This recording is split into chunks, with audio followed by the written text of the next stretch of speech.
এখন যারা নাচানাচি করলা দেওবন্দি ওলামায়ে কেরামের মাঝে আমি কইমো আমরা কোনো বাচ্চা মানুষ নাই, ৬৭ বছর বয়স আমার ছাত্র সমান হইবা তাই তান উস্তাদ আসাতেজা হল যখন আসলা তখন তার লগেও আমার বহুত বিতর্ক হয়েছে।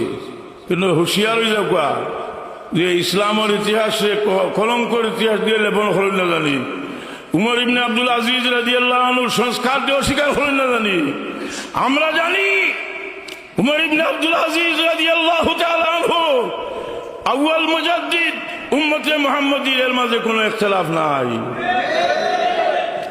আপনি মৌলানা সাহেব আমার সামনে বত আছো মুজাদ্দিদ হইয়া তাই না কিতাব তসদিদ হল লুকাই রাখো বলে, হ্যাঁ তাই তো তান তসদিদি খামের মাঝে বড় খাম আছিল যে রসুলে পাকের খানদানের লোকে যে দুশ্মনীর আচরণ করা হয়েছে সব বন্ধ করছেন।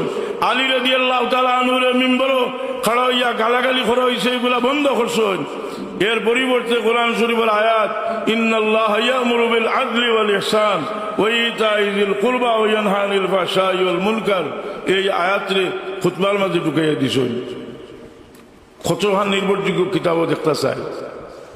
এই সংস্কার যে অস্বীকার করা এবং খোলাফায়ে রাশিদিনের এক রুকুন হযরতে সাইয়্যিদনা আলী মুর্তজা রাদিয়াল্লাহু তাআলা আনহুর খেলাফতের অস্বীকার করার প্রতি আপনারা রওনা হইছেন।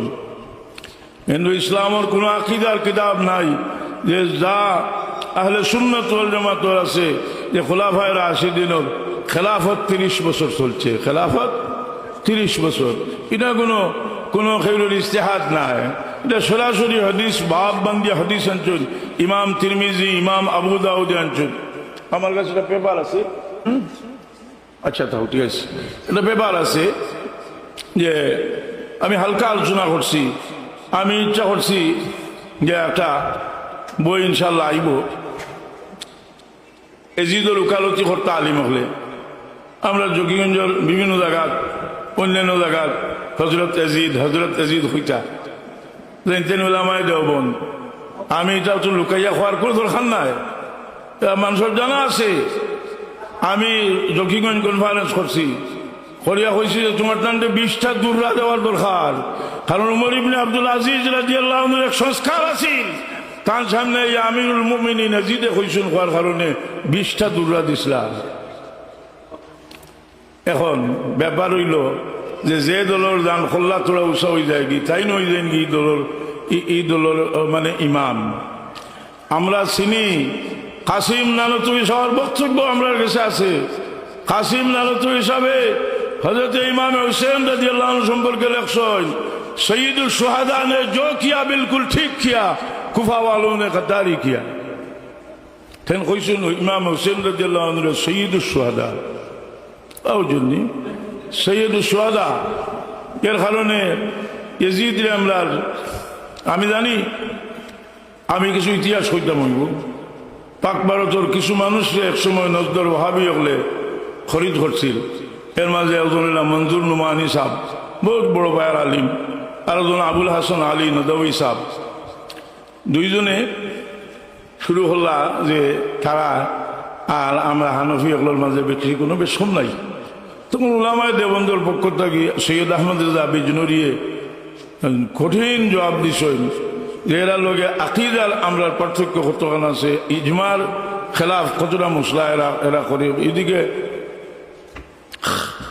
যাইলাম না আমি আজকে এটা প্রসঙ্গে চেষ্টা করি। আর এই বিদ্বেষ যেটা রসুল পাকে জানতা, এই বিদ্বেষটা শুরু হয়েছে মক্কা শরীফ থেকে।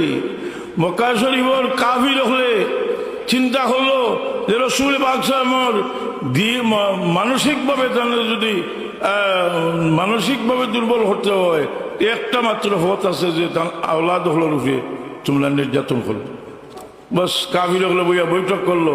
আল্লাহ নবীর তো ছেলে সাহেবজাদা খেউ দুগ্ধ বৈশ্য থাকতো সব দুনিয়াতে গেছেন। চিন্তা করলো হইল তার মেয়ে হল যার ঘরেই না শুন তুমি যেন তালাক দিয়া নিয়ে মোহাম্মদের কাছে দিয়াও।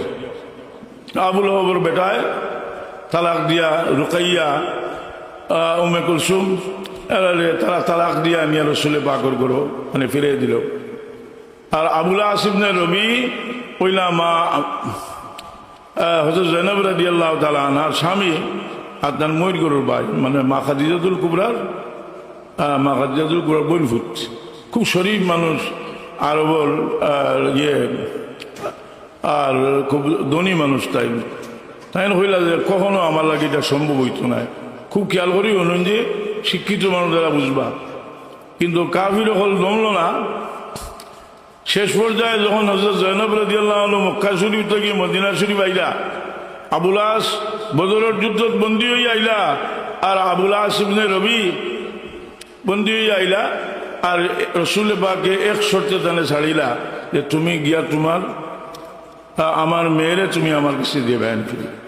আওয়ার হতে মক্কার কাফির হলে রসুল পাকর খলিজার টুকরা হযরত জয়নব রাদিয়াল্লাহু আনহার উপরে আক্রমণ করলো, উটোর পিঠ থেকে ফেলাই দিল, গর্ভবতী আসলা, গর্ভপাত হইল আর জখমি হইলা। শেষ পর্যন্ত যখন মক্কার মদিনা শরীফ আইলা, মদিনা শরীফ কয়েকদিন থাকার বাদে তার স্বামীও মুসলমান হইয়া আইলা।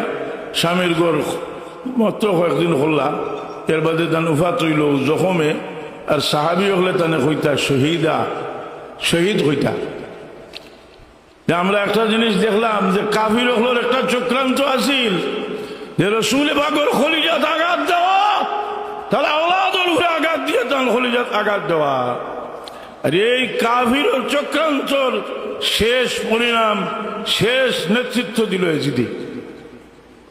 এটা আমার কথা নয়, সানাউল্লাহ বানীপতি রহমতুল্লাহ আলাইহি তফসিরে মজহরি শরীফ আছে।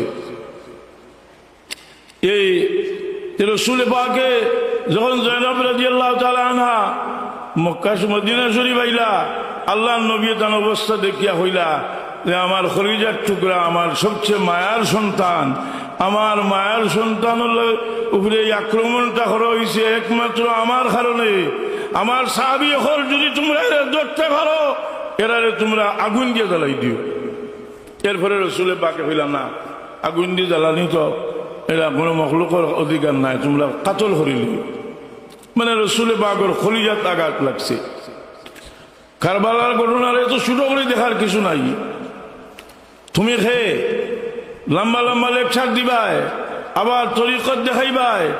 এই ভারতের মুকুটহীন সম্রাট খাজা মঈনুদ্দিন চিশতি রহমতুল্লাহ আলাইহি, শাহজালাল মুজাদ্দিদ রহমতুল্লাহ আলাইহি গৌড় রাজার বিরুদ্ধে যুদ্ধ করছেন, আর খাজা মঈনুদ্দিন চিশতি পিতৃরাজের বিরুদ্ধে যুদ্ধ করছেন না। খাজা মঈনুদ্দিন চিশতি রহমতুল্লাহ আলাইহি খাওয়া হয় সুলতানুল হিন্দ, ভারতের মুকুটহীন সম্রাট, আধ্যাত্মিক জগতের সম্রাট। তাই প্রসংক্ষিপ্তভাবে কারবালার ঘটনাটার মূল্যায়ন করছেন। তুমি হলাইতে মাতিয়া লাভ নাই। তাই হইন যে শাহ হুসেন, বাদশাহ হুসেন, দিনাস হুসেন, দিন বানাস হুসেন, সরদার নাজার, দস্তেজিদ, হকাকে বিনা লা ইলাহা ইল্লাল্লাহ হুসেন, সাইয়্যিদনা ইমাম হুসেন লা ইলাহা ইল্লাল্লাহু মুহাম্মাদুর রাসূলুল্লাহ ঝান্ডারে তুলিয়া দর্শন হোক। সুবহানাল্লাহ।